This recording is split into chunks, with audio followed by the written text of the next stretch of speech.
Oh man. Carol, if So you you got have, the article. You uh, got the article that I sent you last week uh, where I was uh, right. It about showed I was right. Ascension, I got it. I actually got it linked here. I was gonna possibly put it in chat, but yeah, man, that's I mean, I mean, we knew, we both knew it was at the it's just employee one of level, those it's just one of those things though, like um the easiest answer is most often the correct answer. right? It's just when you're looking at, especially when you're looking at an organization that size with so many different departments, so many, I mean, what do they have? Thousands of employees, not to mention the contractors and vendors and specialists and ER physician groups, like the surgeons, the anesthesiologists, I mean, you just go down the list. It was always going to be the easiest common denominator, which is the end person. So, Human not to error. bury the lead, but for anybody who hasn't heard, Ray just put in an article in the chat if you want to take a look at it later. But basically, it looks as though the cause of the ransomware for Ascension is that an employee, opened an email from a work device, and that was how they got in. So the Pretty good old wild. fashioned hijacking. I just put it in chat for you guys. Yeah. So Those I that weren't mean, on last week's webinar, yeah, we talked about Ascension Health, who recently got hacked, and well, at that, or I guess that was last week's session. And during that time frame, yeah, we found out kind of how it happened. We were sort of in the weeds with it, and yep. yeah, just at the employee So I level. mean, if I mean, just jumping right into it, because I mean, one of the main things that you need is not just a strong compliance program, but you need to have a culture of common sense. And if you're anything like me, you know that common sense is a superpower nowadays. That it It's not is. something that's just given right out of the box, right? So it's not just having policies and procedures where everybody knows where it is, having a company like Epi Compliance that can help you out with that stuff. It's not just doing the annual training. It's not just doing the, hey, somebody screwed up, so we're going to use this as a lesson time for everyone involved. Everybody sit down in the lunchroom and let's go over it. It's, hey, how is this stuff happening? Hey, let's not do stupid things. Hey, if we have a company Wi-Fi, another easy one, why is our personal cell phones on the company Wi-Fi? Like it's how do we have those conversations with our team that have a varied, how can I put this, investment, to put it lightly, in the compliance and in the nature of compliance and in the nature of the security of the practice, right? Because healthcare, especially in the US, has the entire gamut in the socioeconomic order in the United States. I mean, you have people that barely know the common language of English in your nursing homes and ALFs. In Florida, it used to be the Cubans, and now it's a bunch of Haitians. That's just the predominant field right now, that we're Yeah. seeing that kind of demographic shift.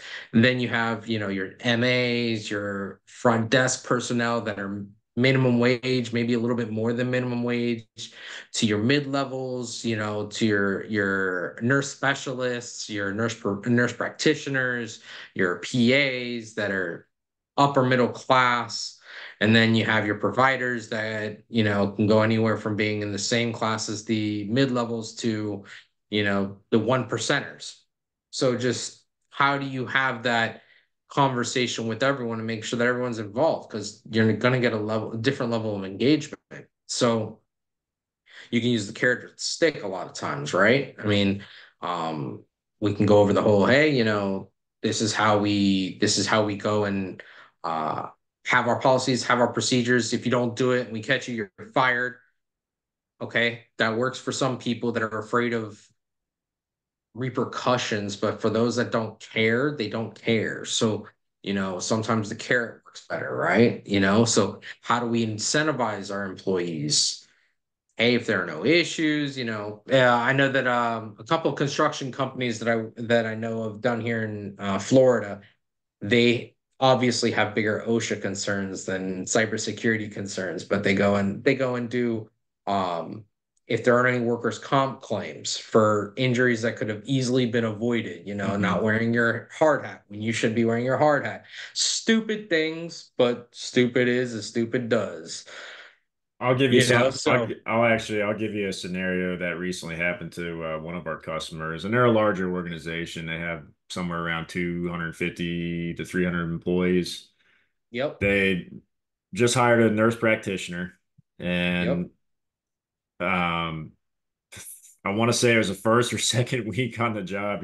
I was gonna ask, He had okay. sent a he was sending a record to a patient, sent it to the wrong patient, and he sent it over a Gmail email, not the work email. So just again, Now, let's talk about that, right? So, first, that mid-level should know better, absolutely. especially nurse practitioners. And I'm only going to give nurse practitioners a hard time with this because in order to be a bloody nurse practitioner, one must become a nurse first. Yep, And there are no nurse practitioner programs that I am aware of in the United States that will accept a nurse that has no field experience.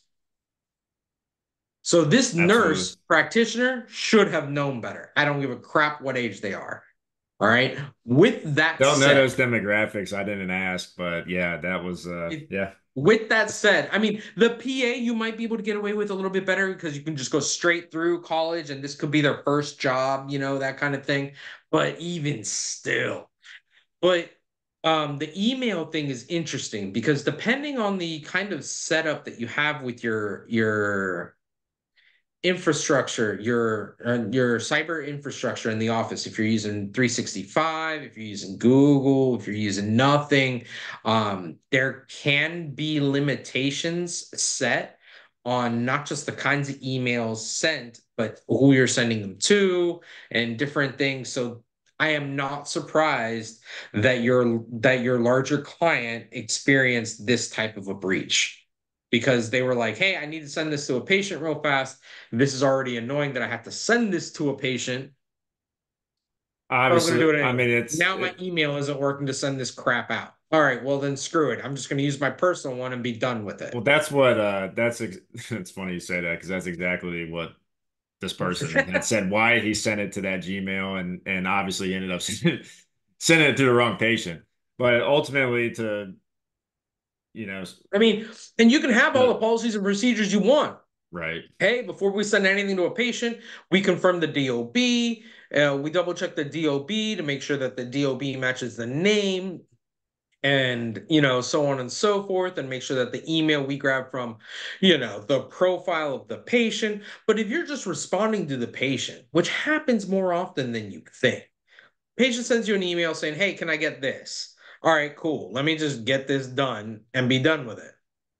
This Right. is so the problem is that perhaps in that system, like let's be charitable, right? There are certain things that providers get themselves into that perhaps they should not be involved with. Here's an example. Point. A provider could be getting emailed directly through the patient portal or message through the patient portal in EHR or contacted by whatever, by a specialist, but they shouldn't be wasting company time on sending a record anywhere because you should have an official medical records person. Most offices do. And if you don't have an official medical records person, you know who can do that better than anybody else? Anybody but the provider. Like Which is to your point, that's kind of what, like I said, this person's like 1 or 2 weeks new on a job. Did you not just want to did you not know somebody to get in touch with to do this for you? Or did you just thought, hey, the I'm just gonna do it, Like Well, what? and so let's back up, right? So there was in the research that I do daily with the consulting firm, and because I like to be ahead of the game in regards to the conversations in regard to mental health, because I am a little bit selfish like that. Um, nationally and statewide. One of the things that I found was that, oh my gosh, the Kaiser Permanente Foundation did a survey, and across the United States, 73% of respondents said that there's too much paperwork involved with the current healthcare system. Oh, go I'm figure. shocked that it was only 73%. Yeah, Like, are you kidding me I'm right now? thinking more in the 90s. I mean, yeah, exactly. I mean, I bet you the 27% just don't have anything to do Those were with bots. paperwork, Those were with bots. the bureaucracy of getting something done No, in our exactly. current healthcare system. What? Now, are there better models? Sure. There's always pros and cons to everything. We're not going to get into that. But it always goes back to the same thing, right? Like, what are the rules? What am I trying to do? And what's the best way to skin that cat? Well, your larger client, I hope, is going to review not just their policy and procedure, because that in that respect is fine. They need to retrain the employee, but perhaps on the prevention side, the HIPAA security officer and the executive team need to look and see, how do we avoid this crap? Yeah. How do we avoid? And this is part of the problem with being a security officer now, right? We have to out clever not just the people that are trying to do harm, excuse me, not just the people that are trying to do harm, but also the people that are just trying to get their job done, Right.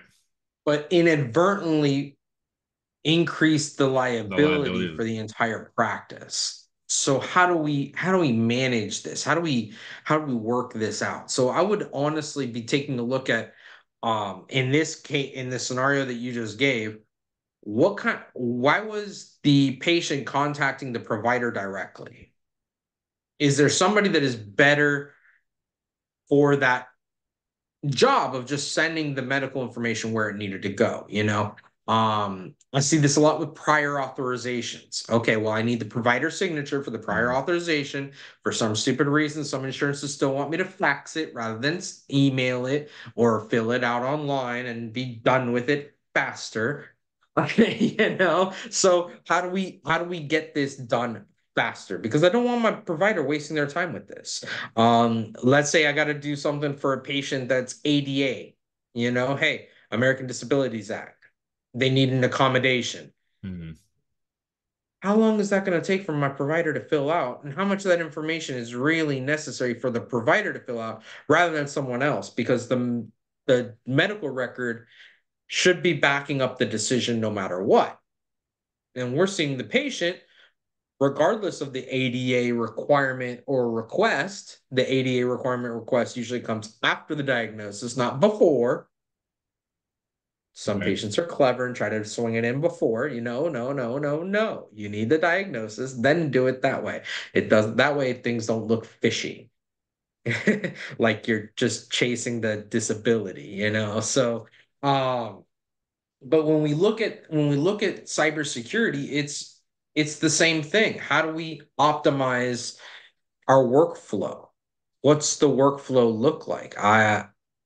I hate doing it, but it's something that I do in our practice. I will sit there at least twice a year and I will say, okay, from initial contact with the patient, hit me with everything we have to do and how we are currently doing it. And I will literally go and try to break the system. Well, how can I screw this up? Well, how can I do this? Well, how can I do that? And we had a conversation in the office, which I absolutely just threw gasoline on just to see what my people would come up with in regards to, we are moving as virtually as possible. And since we do have questionnaires because we're mental health, we do let the patients fill them out from home rather than coming to the office an hour early. And depending on them showing up an hour early to fill out the paperwork, Or so our last providers minute. can take a look at it so we can stay on time, right? So we go and say, hey, we will send it to you electronically. You can fill it out. Boom. And that's Now, going to one thing, email or text message or so we send it by email because it's all of the paperwork, right? So gotcha. it's the PHI, it's the initial patient paperwork, Mhm. it's all the notice of So privacy it's practice. electronic fillable document. Yeah, it's Yeah, electronic got it. fillable where they can print it out from home and they can fill it out by hand. Got it. Care how they do it. What I don't want is for them to email it back to us, filled out with information. Makes sense. Like Is it I can send it to you, and there's no issue here because it's empty. It's a now blank piece of paper. when you tell them that you don't want them to send it back, how do you notify them of that? Is that over phone? Is that So we send it in the email, and when we have the a conversation with the patient initially, hey, we're going to send you this paperwork. Just do us a favor, don't email it back to us you just because I'm we'll just either thinking set it's up. the human element, you know? Did they read Yeah, that? so They just and they get I the can't tell you paperwork. how Oh, many I'm gonna times fill it out. I'll send it they back. do it anyways. Oh yeah, they'll Yeah, do it anyways, and then we'll be like, look, you need to be aware that when you send that back to us, even though it's point to point, right. even though our email is secure, theirs may not be. Yeah. No, Hey, absolutely. my what's my They might email? be Well, sending it from Bobby the Joe Starbucks down the road. 91 at hotmail.com. Right. Hotmail? How long you had this email? 20 years?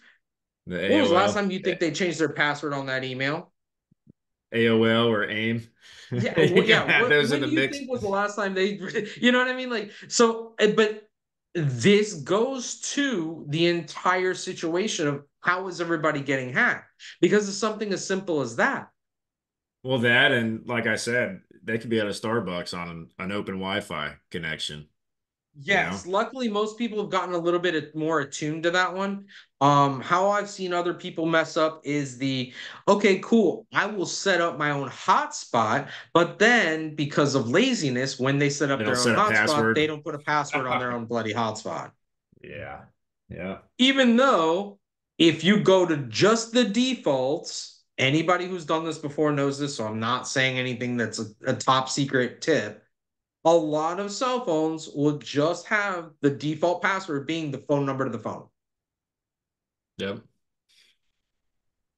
So it'll be, oh, what's the password? Okay, 904-555-1234. I mean, it's You gotta add a level there. You gotta add another well, layer. I mean, but at least on that scenario, right? Someone has to either ask you for your phone number. So that means that they would already know you or you've already given them permission, Right. or that they were already into your phone anyways, and then at that point it doesn't really matter because they're already in your phone. Done at that point. Right, so I Dunzo. mean, we go to I don't care who you are, right? uh I'm as guilty of this as I know my employees are because we are human.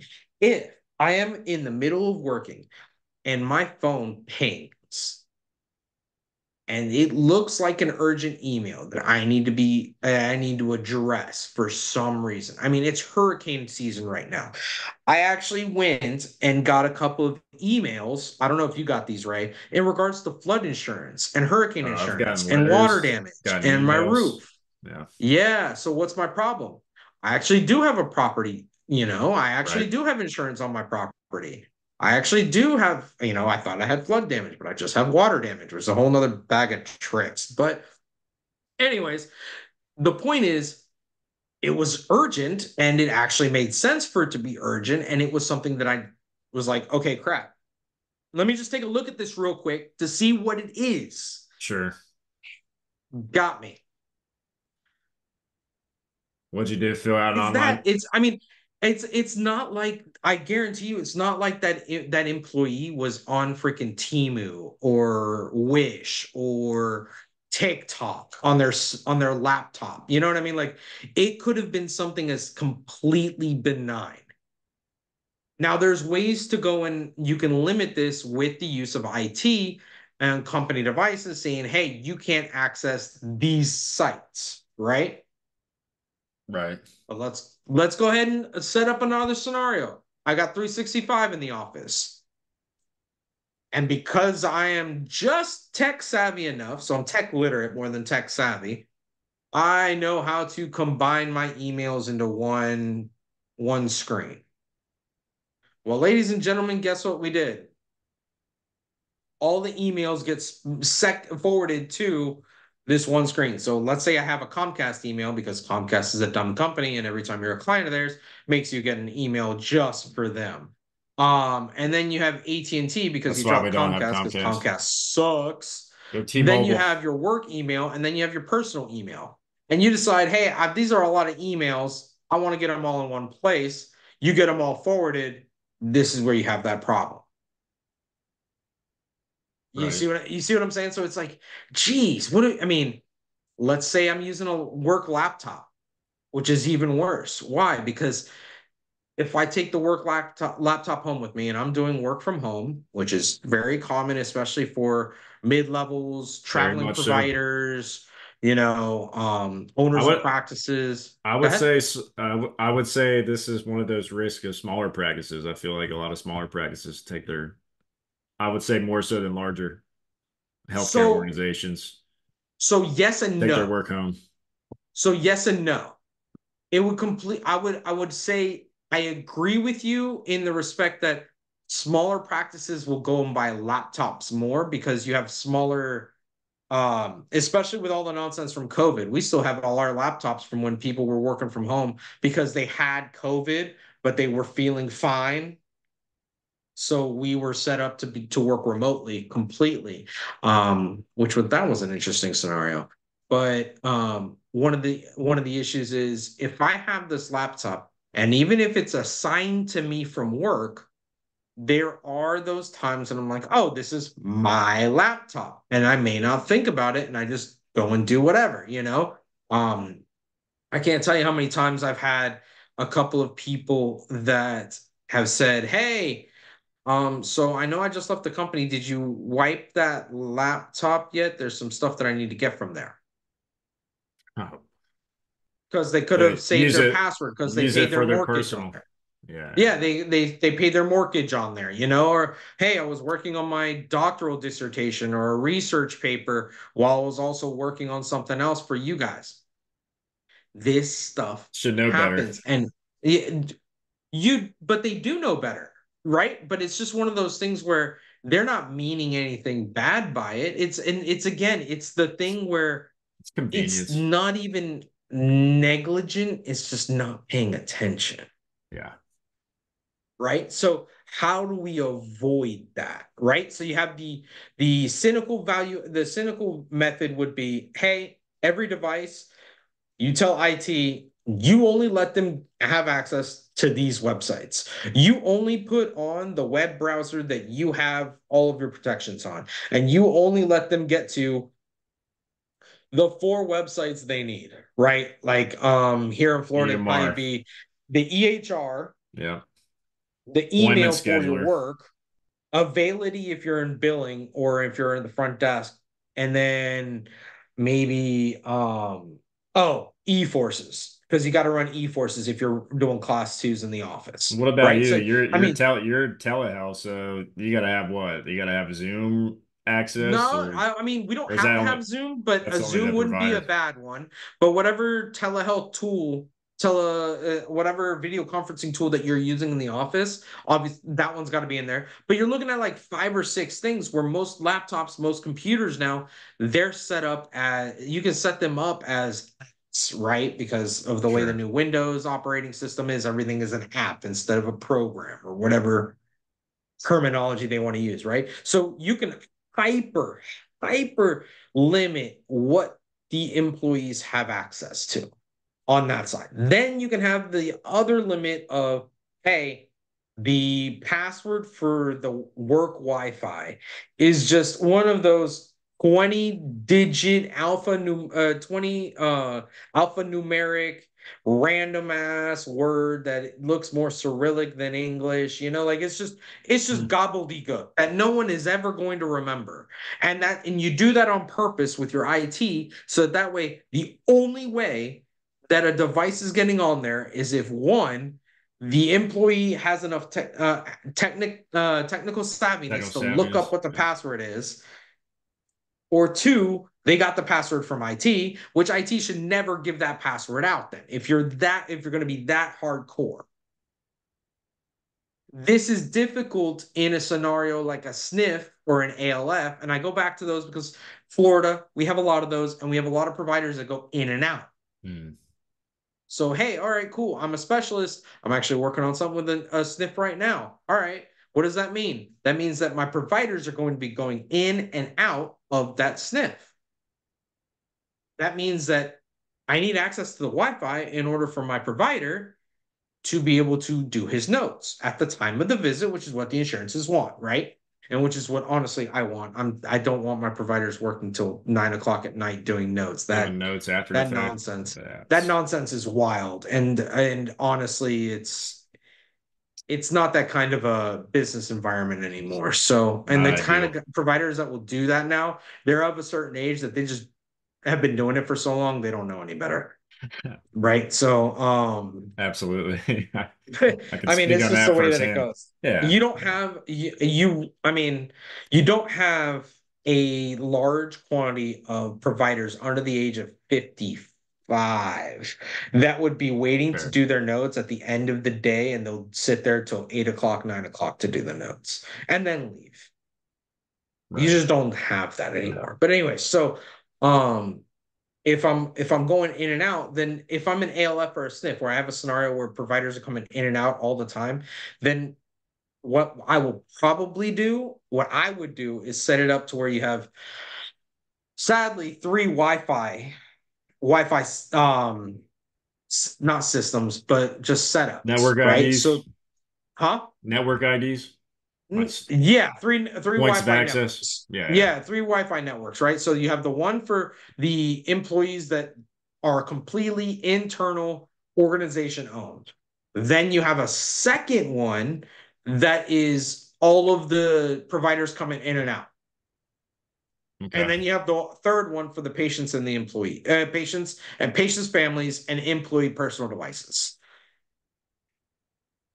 That's the way I would set it up. And that's not hard to do, especially if you're an ALF or SNF where you already have to have all that bandwidth and network set up anyways. Mm. It's really not that much more for an IT company to set it up to be three different networks.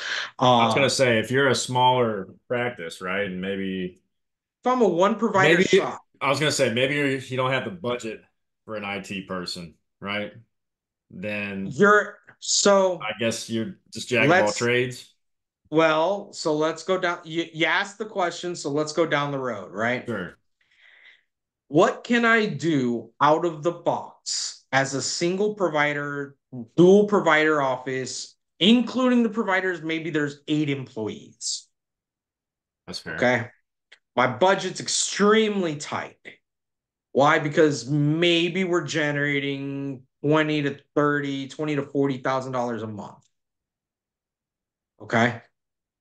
That sounds like a lot to someone who doesn't look at the numbers, but when you start really taking a look at what things cost, that's not that doesn't stretch you very far, right? So anyways, so one thing that you can do if I was to absolutely bare bones this, I do not recommend it. I do not condone it. I understand it, but I don't like it. And it should be extremely temporary. With all those caveats said and hopefully understood, you need to have at least like Norton antivirus on everything, which is easy for you to buy. Now, there is a difference between doing a Norton antivirus or McAfee or whatever any of those antivirus um, companies are. There's a difference between the home version and the commercial version. You're going to have to take a look. Sure. If you've got brand new devices, if I'm opening doors today, right, Ray, Yeah. I need to have policies and This is procedures. for those, by the way, this is for those that maybe just this was oversight, right? Like, oh crap, I need an IT person, but I can't afford it, but we're here. You know what I So yeah, mean? yeah. So okay, so let's say I started last year, or let's say I even just didn't even think about it, and I started at the tail end of COVID. So 20, we're looking at 22, yeah, mid 22, late 22, early 23, right? I see all this stuff with change. I see all this stuff with ascension, and I'm like, oh crap. I've got a turtle head poking out. We got to handle this, right? So let's handle this. First thing I would do is I would call every IT company in the area. A lot of times you may not even need to actually call them if you've been doing any kind of networking, if you have any of your employees that have been around in the area, Sure. they'll have a couple of people in mind. You call them, you say, hey, what is my basic MSO price, right? Managed services, right? Because a lot of times what these IT companies are doing is that they're white labeling complete antivirus, anti-malware, anti-phishing, all that stuff, and they can bundle it for very, very cheap. Now, there's a markup there that they will have, and depending on your markup and the company and all that fun stuff and the people they're targeting, they may be a good fit, they may not be. But then you have to have the conversation within yourself. How much is the antivirus by itself with me and my credit card every month? Versus how much is it to have these guys passively monitoring plus having all of these other pieces? That if something happens, I can go and say, hey, fix it, which Right. also helps.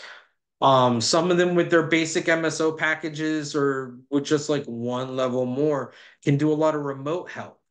So when you're having issues, they can remote in and they can handle it without you having to pay for the tech to come on site, which is also very useful if I'm in a rural area or if I really don't have that many people from home, that many people in my area, and I have providers working from home and all that fun stuff, right? Yeah, no, absolutely. But you still got to train your employees.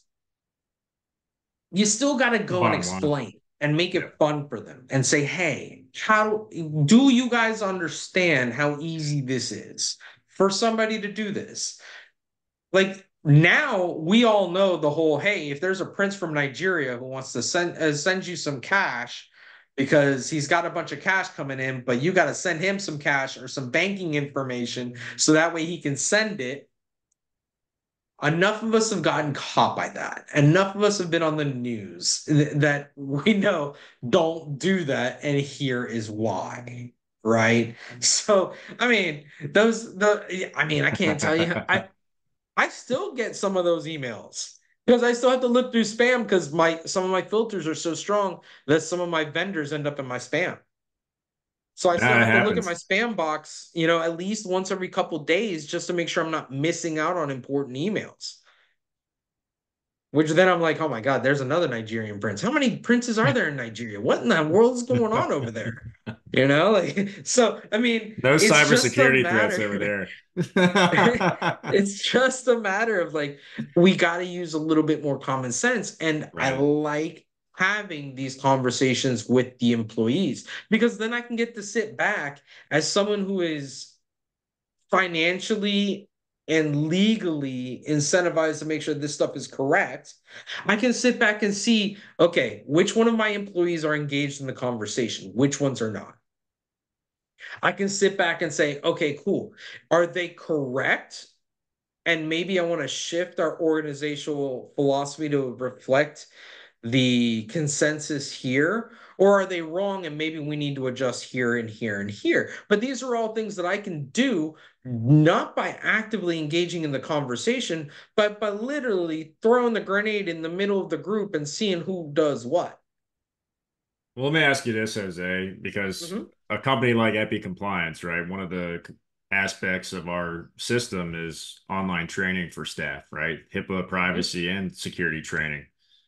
Is that enough? Or No, is there going no, to God, no. be, It's actually even in the protocols and procedures, you gotta look at the federal government says that there needs to be periodic training. That right? doesn't mean monthly, that doesn't mean weekly, that doesn't mean biannually or annually. Periodic can be defended in a lot of different ways by savvy attorneys. However, attorneys are expensive, therefore I don't want to involve them unless I have to. Hmm. So I like to use the example of, hey, let's use the carrot, let's use the stick, and let's use gossip. I'm in the South. My office is half women. So the women that I have are they do like to gossip. They are very heavily involved in each other's lives and everybody else's lives. So I'm going to leverage that. The guys I have in my office, they do not care about the gossip, which actually makes it a very nice working environment because then they're not inner fighting. But they don't care about the gossip. They only care about the shenanigans. So I I see where have to this is go and be going. like, hey, did you see what happened with Ascension? Like I did that with because we're in St. Augustine. Ascension is literally 40 minutes away from us, Yep. the closest location. So I was like, hey, did you see what happened with Ascension? They're like, no. And then I tell them, and then I'm like, oh yeah, I bet you, same like you and I had. I was like, I bet you it was somebody doing something stupid with their personal email. Hmm. And I can't tell you, I caught one of my employees moving his mouse to get rid of his personal email. You Like, found a but culprit. You found a potential culprit. well, I mean, it just happened to be him that time, Right. right? So it's just a matter of I've got to make this fun. I got to make this to where they understand that every action they do, I hate to put it that much, but every action they do in the internet 2.0, in the internet.com, in the internet of things has an outcome for us. No, absolutely. Like it's almost as bad as again, small town. Um, I've told my employees I can't tell you what to do when you're not here, but if you're gonna go out to a restaurant or bar for happy hour or for outings, I would prefer you don't have our name on your clothes. Because if something happens, it's only the negative things that hit the news. It's never the positive, right? Of So course. I would just prefer to not have, Channel 4 News coming to my door on a News for Monday Jags. morning first thing and be like, hey, so we have video of one of your employees out at da da da da this past weekend. Do you have a comment? And I'm like, I'm not even awake yet, and you want me to comment? No, So, but it's just that same kind of thing. We're in a small town, so everything you guys do reflects upon us positively and negatively. But sadly, there are more possibilities for it to be negative than positive. So having those frank conversations with the team is far easier and far more productive. Um, If I was to go, and I've seen this too, I hate this one too. A lot of times, especially new hires, if they start out working from home and there's an issue with the work device, they're real quick to ditch the work device and use the personal device. Nah, yeah, I've seen that firsthand. Yeah. And that's a problem, Yeah. a major, major problem, right? Um, we can't have that. Mm-mm. And if I hear an employee is doing that, I panic, and I did have one provider that I did have to sit down with, and I said, look, you can't do that. You are an employee, therefore I have to provide you the device. If the device is not working, you're SOL, your butt needs to come to the office. That's not something I want to do, but ish happens. You know what I mean? Like Right. we got to handle our business correctly. Because what's another thing that a lot of our employees like to do, and it's not even our employees, it's my wife does this all the time too. She yells at me, "Why don't you just save the password? It gives it gives you the thing to just save the password right there. I don't want it Be- to save my password. Better What yet, the fuck write is it a on a sticky password? note. It defeats the point of putting in a password if you let your browser remember it. Yeah. And again, It's I'm convenience. seeing the Convenience is emojis the pop up. killer. That's the moral here. Convenience. It's just, I mean, it's the ability to be lazy You is could call it allowing for laziness. for the overall common denominator to reduce to obnoxious levels. Right. If I could turn that off on every device, I would. I just don't know how because I'm only tech literate. I'm not tech savvy. Might be a Google thing. You got to switch a setting I off. It's got it. You got to. Sure. Maybe. I I mean, don't know. but that's a common thing. I mean, just think about it on your personal device. How many passwords are pre-populate when you go to that website? At least 5 or 6 at the top of my head, Now, Ray, easily. let's use you as the example since you're the one saying it, right? You know what that means, right? It means that you have cookies on your browser. Yep. So your That's your storing. your IP address is a known IP address to log on with these credentials, which means that the second someone gets access to your computer, all they got to do is look at your history. Oh, what bank does Ray use? Click. Oh, what credit card does Ray use? Click. Oh, hey, there's his Amazon. Click. That's, Now I have it's funny all your because banking several of the ones information. you mentioned are, yeah. Well, I mean, But it's I will say not only this. that, Here's what I do. At least as far as my banking stuff is concerned, I will reset my password at least once a year. it doesn't matter. Doesn't matter. Yeah, I Because if know. you save it, it's still gonna anybody that has access to your computer now has access to those passwords. So All what are they you got to do is go to the history and be like, suggesting, "Oh, Jose? you have a mortgage with Bank of America. Oh, he has a credit card. He has two credit cards, one with Capital One, one with Chase. Oh, look at that. He just saved the passwords on all three of them. Oh, look at that. His Amazon cart is open. I know exactly what he has on his wish list. Delete all that, change the address, and thank you for Amazon Prime, Ray. It's just It's that that what easy. it is. It is.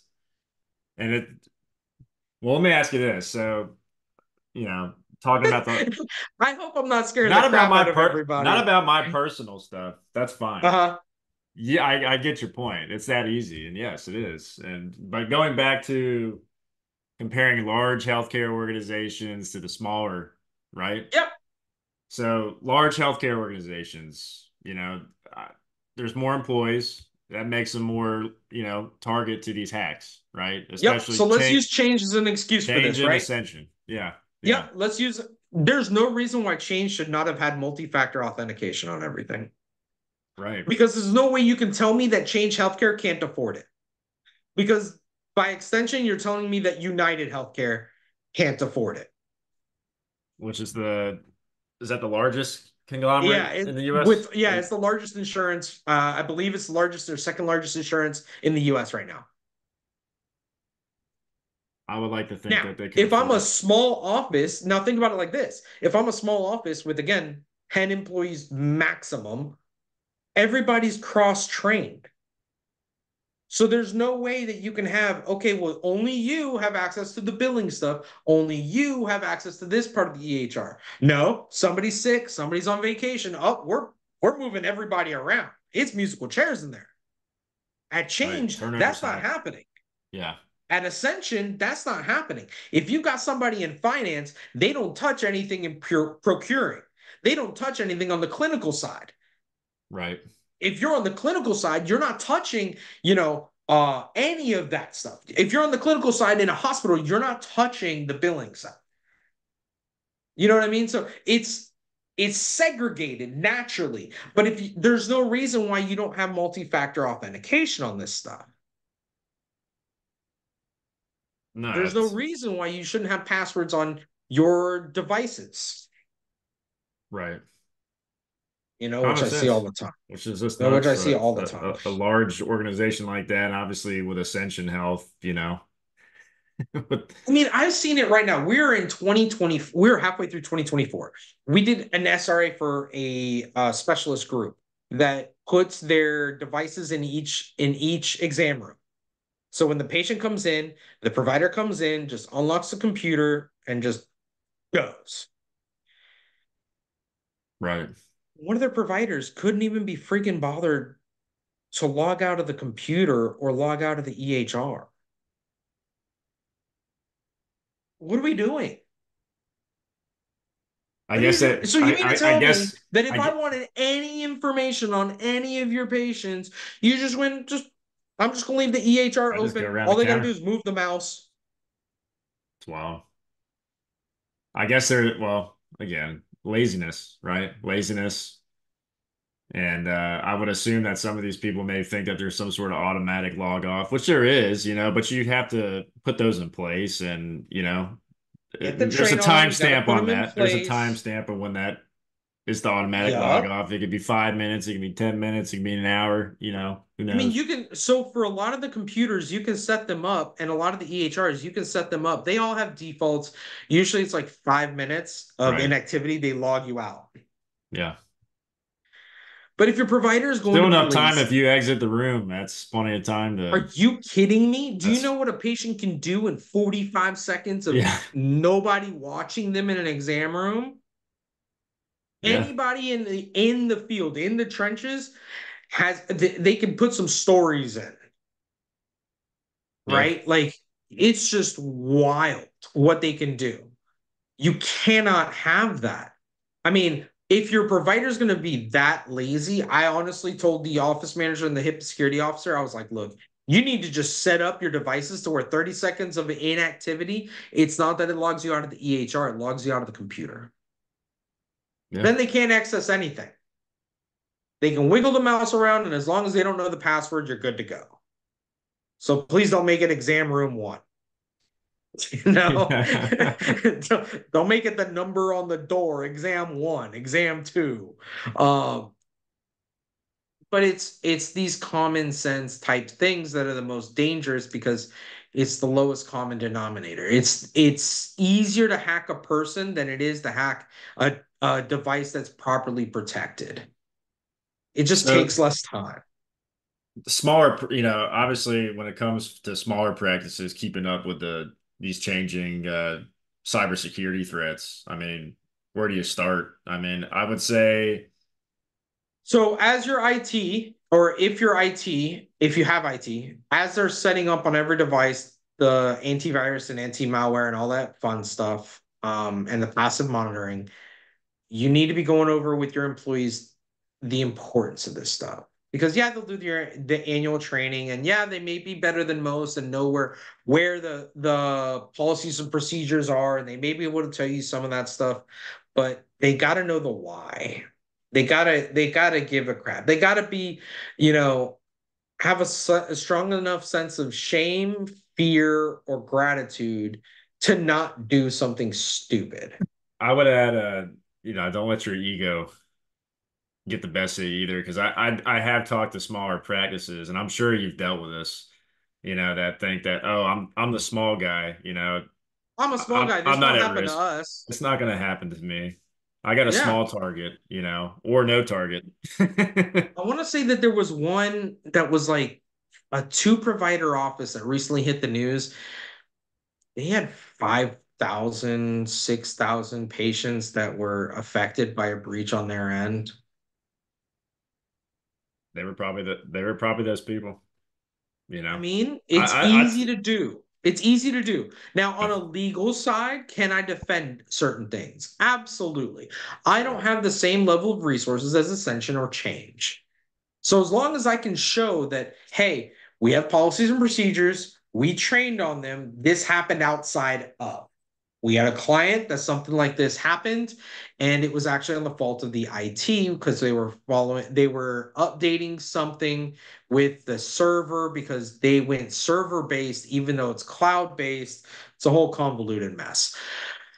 Point of the story is that the IT downloaded on the update patch, within that update there was some malware in there that they didn't know about, so they were Trojan horsed, and they were the ones that actually were at fault. Hmm. But the practice is the covered entity. Yeah.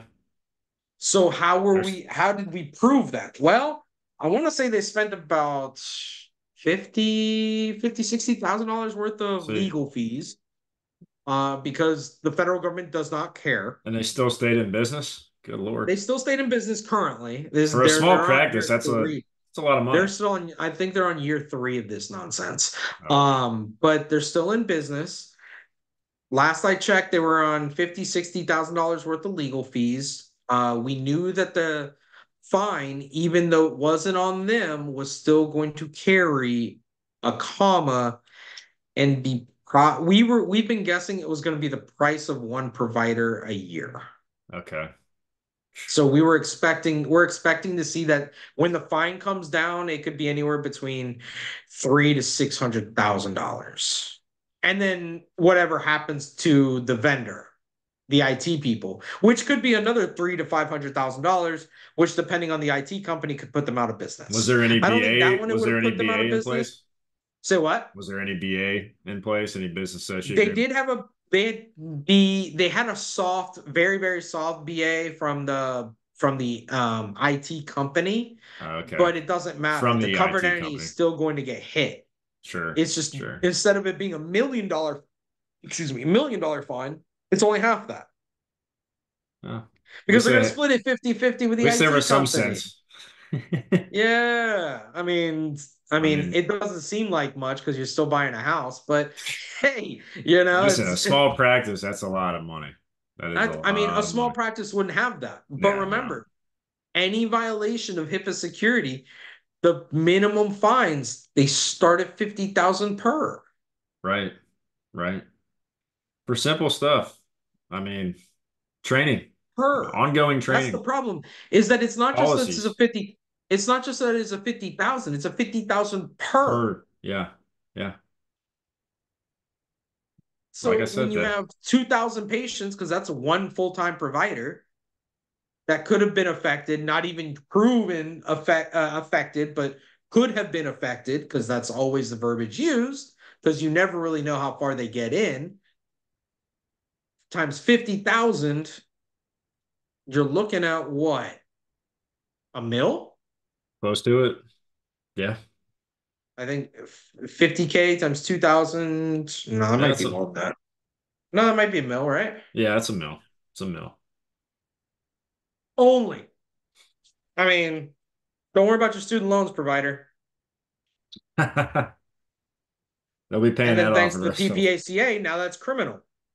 Yeah. So you want it to be from one of your vendors, honestly. If I'm a covered entity, I want to push the blame onto the vendors, just so that Oh, way in I this stay out of the scenario, orange absolutely. jumpsuit. At all costs. I mean, you get that license taken away, then what? You know? I mean, Ah, shoot, if I'm the HIPAA what? security officer, I don't want to go to jail. No, no, that's true. No. So I'm thinking of yeah, so I the mean, small time. They don't even have a security officer. It's the practitioner. yeah, Does it all. yeah. So I mean, if I'm a small office, if I'm a medium office, common sense is a superpower.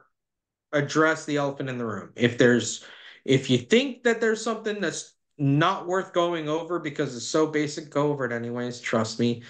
You'll be shocked and amazed by the higher end concepts that everybody's aware of, but they forget the lower end concepts that are just as important and foundational. Well, I would say for smaller practices that are looking to, prioritize their investments and obviously focus on cost effectiveness, especially with compliance. Epi compliance is your answer. I mean, You gotta have policies and it's gonna procedures. provide a baseline. It's gonna give you Yeah, you exactly. gotta have policies and procedures, and you gotta train anyway. So why Yes. even try to put together a training program if I don't have to? Just that alone just makes it worth working with a company like. And the business associate agreements on top of it. I That's mean, a you got to have a bonus. baseline, and that The is, monthly reminders are a bonus, yeah, but again, it's just any one of those things wouldn't be worth my time as an office manager. I've got too much other crap to deal with. it's true. You already, the firefighter. Just yeah. So, the fact that larger companies are falling to the easy stuff is kind of impressive in its stupidity, but It's really things that would happen at the smaller scale, which is just crazy. Well, you would yeah, think, but I would bet you would have an inverse relationship down the road when this stuff gets sorted out. I wouldn't be surprised if there's an inverse relationship where the larger the company, the simpler the mistake, and the smaller the company, the larger the infrastructure is just screwed up because it's just not set up properly. so just you would argue that smaller companies have too many things going. I would or argue that smaller companies can't, again, they because they're don't lacking have the the resource. funds to go after the Right. higher end concepts, Right. but they can cover the basics. Yes. So they don't screw up the basics because it's the only thing they cover. Right. The larger companies are screwing up basic stuff because they're focused on the bigger stuff. So, Makes sense. yep, Well, the it's bottom just line having is, conversations. yeah, no, the bottom line is either way, you're the smaller guy or the larger guy, you got to have something in place. Bottom line. Yep, have something in place, test it, test your team. I mean, again, I can't tell you how many times I'm talking to other office managers and I give them an example of something funny or good that my team did, or they'll give me something and I go back to my team and say, hey, what would you guys have done here? Right. I would Learn say from somebody else's mistake. access controls, right? You know, Yeah. But learn from somebody else's mistake. You don't have to make them all. It's okay. You can right. skip a few of them. Or all of them if you can help it. Yeah, right. But But if you've got any further questions, anybody's got any deeper questions, you guys can definitely contact Ray and myself, and we're more than happy to jump into it with you on a more specific level. Um, and even yeah, so much so that we can probably get you in touch with some people to help you out with your different vendors and needs. So, I mean, even take a look at how old your devices are. Is it time to upgrade? Just because whatever. But that's a whole nother philosophical difference in regards to all new devices or just rocking old ones till they crap out and then buy new ones and just keep going. But yeah, so uh no, what do we're we have on the what do we have next on the docket, Ray? so next week, Jose, I don't know if you recall, but we interviewed Brad Ward some time ago with Yeah, the shred away stuff, and well, as of recent, Waste Management purchased Stericycle, that's which, right. as you know, is the one of the largest medical waste companies in the industry. I would say, I'd argue, Yeah, probably the largest. But yeah. we're just gonna be talking about sort of what that means for smaller fish, in the med Okay. waste industry. So my Shoot, I want to title, know what that's going to mean for a small office. that too, that too. Are my prices going to go up? Are my prices going to go down? I think it's gonna change some things, and I think for the smaller companies, I think to survive, they're gonna have to offer more bundled services. Yeah. And so we'll be diving into that. For those of you who are on here, appreciate you guys joining in, and you guys will receive a registration link for that event.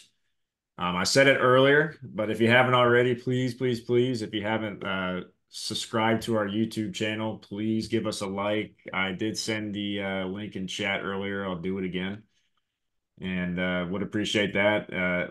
All these recordings, they do go up on our YouTube channel after the fact, and we are going to be working on getting these on our Instagram and LinkedIn pages as well. So Oh stay man, tuned. we're going to be clipping them now too. Oh Yeah, we're gosh. going to be doing some reels and Oh shorts no. and all that good stuff. We're going to get, yeah, I can we're only gonna imagine the stuff that's going to get we're clipped. gonna have some good conversation in there. Looking forward to it. We'll get your lovely face, my lovely face. And yeah, no, the goal is to again, our goal here is to provide value to our customers or potential customers that are coming here maybe for the first time, and really just sort of getting, whether it's starting a new business or maybe you're a student and you're looking to learn more about compliance, and that's our goal. We want to provide value with these topics. And if you guys have any topics, certainly let us know. Very, very open book here. As long as it's healthcare related, compliance related, let us know. We'll certainly talk on it. But we'll leave this chat open just for another minute, just to see if anybody has any questions, concerns from today's session. Please feel free to put your questions in chat.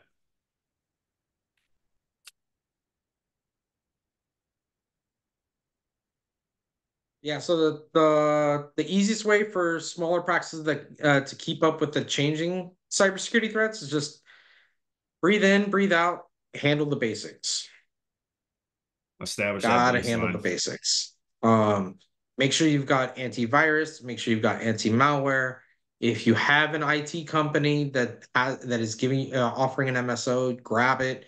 If you think you have an IT company, but your bills are nothing a month with your IT company, you're on a break fix. Change that. Break fix contracts are no good for anybody. They're not good for the IT company. They're not good for you. That's why it's more expensive for you, because then you're getting charged for anything that pops up. A lot of times with the MSO stuff, they'll give you a discount or they'll give you a certain amount of hours for remote takeover, remote fixes. So take a look and negotiate. Um, Do you pay monthly on that, start Jose, or you in a pay annual say what? for your IT? Do you pay annual or monthly, or is that even an Monthly. option? I pay monthly. Smaller practice immediate response being the event of a suspected data breach. Well, luckily, if you have you have 60 days to report if it is large enough to report. If it's a smaller data breach, like the example Ray gave earlier with the practitioner, then you know about it right away. So it would really just be a matter of if I have passive monitoring, they're going to catch it right away. Yeah. If I have a situation where it's ransomware, don't worry, you're going to know because they're going to shut your systems down. If it's something to where, Why does my password not work? yeah, why can't I log into anything on my device? What is happening, right? So, Must have been an eye opener immediate for Ascension. response would be you go to your disaster emergency protocols while you figure out what in the world is happening, right? So that would be um switching to paper records if you have paper records. That would be switching to a paper schedule if you have a paper schedule. That would be contacting the pharmacies that you work with in case there are certain medications that they require now to be electronic, so you can work with them on a method that will not affect your patients, or at least limit the adverse effect to your patients.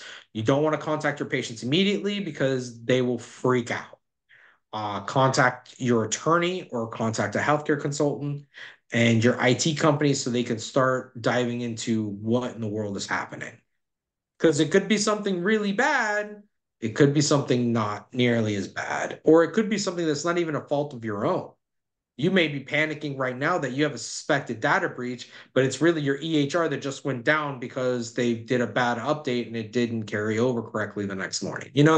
So you want to be you want to be pragmatic about your approach to dealing with it. You want to be like a duck on a pond, calm on above water, and then underwater you're paddling like crazy.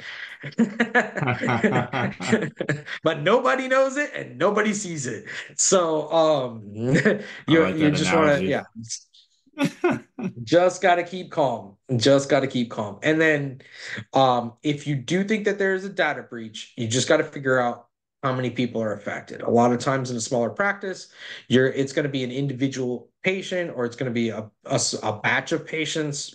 Let's say a bad employee, let's say, pay a provider or an employee sends a record to the wrong place or to the wrong person. So you can really handle that without an attorney, without having to report it, because it falls under a certain amount of lives. I would But you do say need to make things right. I would add as well, if you are an Epic compliance customer, reach out to us. If you need some Mhm. direction, let us know. And Yep. depending on Yep. your situation, we can provide a point of reference and a plan of action on what to do. Absolutely. Absolutely. So perfect. Any other questions?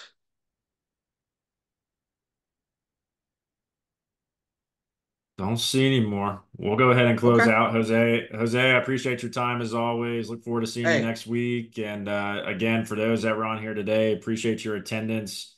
We look forward to seeing you in next week's session as well. And if you guys have any topics, any questions, just feel free to reach out to us. We're here to help. absolutely. Thanks, Thank, guys. thanks everyone. Bye. Thanks, Jose. Talk to you soon.